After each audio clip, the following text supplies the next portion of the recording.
Saudara merasa surat usulan pemakzulan Wakil Presiden Gibran Rakabuming Raka tak kunjung mendapat respons dari DPR, Forum Purnawirawan TNI dan Masyarakat Sipil menuntut parlemen untuk segera memproses surat yang dikirimkan sejak tanggal 2 Juni lalu. Kami bangsa Indonesia. Berkeadilan sosial. Bagi seluruh rakyat Indonesia.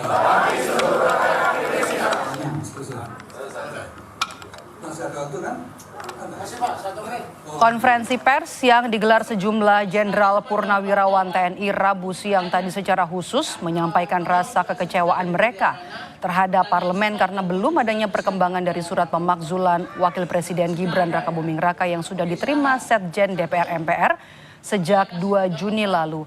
Purnawirawan mengaku siap pengabaian parlemen atas surat mereka itu akan disikapi serius dengan mendatangi langsung gedung parlemen.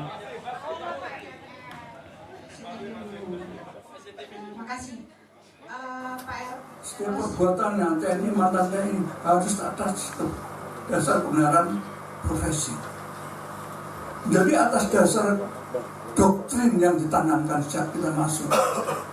Maka kita sekarang ini mencoba untuk melakukan penyelamatan bangsa dan negara.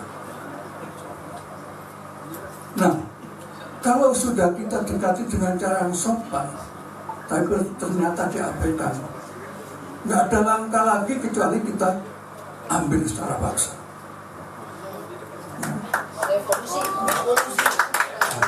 Harus, ya, kita duduk ke MPR, Senayan sana. Oleh karena itu saya minta siapkan kekuatan, ya, siapkan kekuatan, karena kita semata-mata ingin menyelamatkan bangsa negara.